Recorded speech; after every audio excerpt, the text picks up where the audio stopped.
Саламатсыздар ма? Мен Мамбетқұлова Айсенгүл, Тараз сервис технология колледжінде өндірістік оқыту шеберімін. Бүгін сіздерге Аврора А810 Каланковая былғары тігетін машинаны ұсынғым келіп тұр. Бұл машина тек былғардың емес, сонымен қатар замыш матасын, спорттық аяқ киімдерді, амяндарды, сөмкелерді, сыдырмаларды тігеді.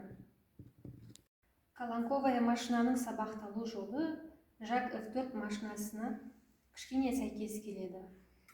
Тек айырмашылығы челнокта. Оны мен сіздерге қазір көрсетіп беремін. Қазір бірінші үстін сабақтаймыз.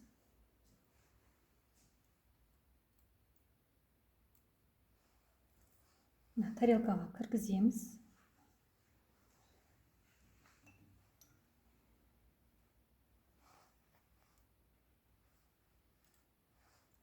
Шығарып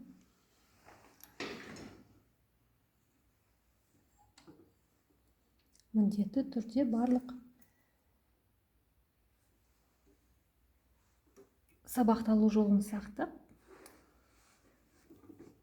ештеңеміз қалып кетпеу керек. Қазір инені міндетті түрде лапканы біз көтеруіміз керекпіз. Лапканы көтермесек біз инеден жіпті өткізе алмаймыз. Лапканы көтеріп, инені түсіріп,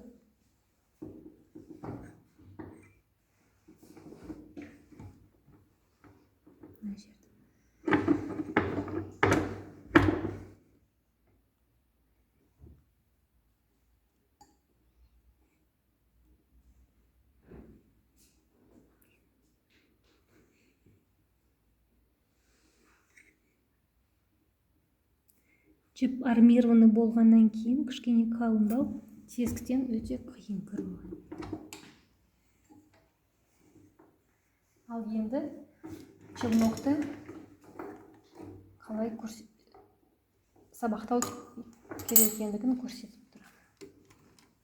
Мынау несін басын көтеріп, бағанағы мен айтқандай Жак F4 пен айырмашылығы мынау челногы машинаның механизміне өзіне орналасқан. Тек шпульканы алып шығарып сабақтай береміз.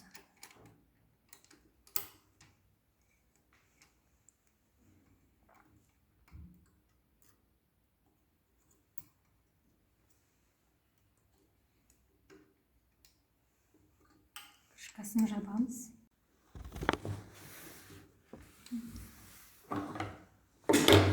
Бүгін сіздерге замыш матадан амян тігуді көрсетемін.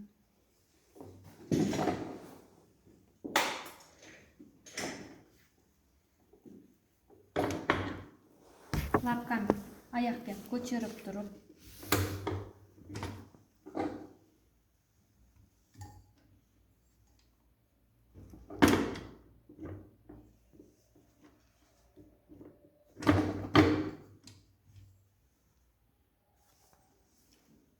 тігісті бастамай тұрып, міндетті түрде жіпті закрепка бергенше ұстап тұру керек.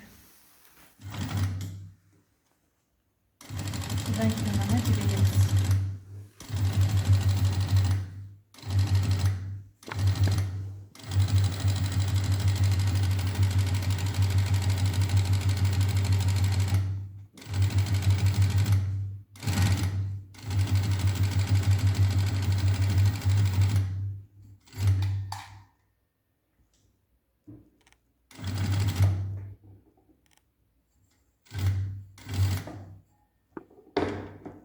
Лапканы көтеріп, жіпті кішкене тартамыз.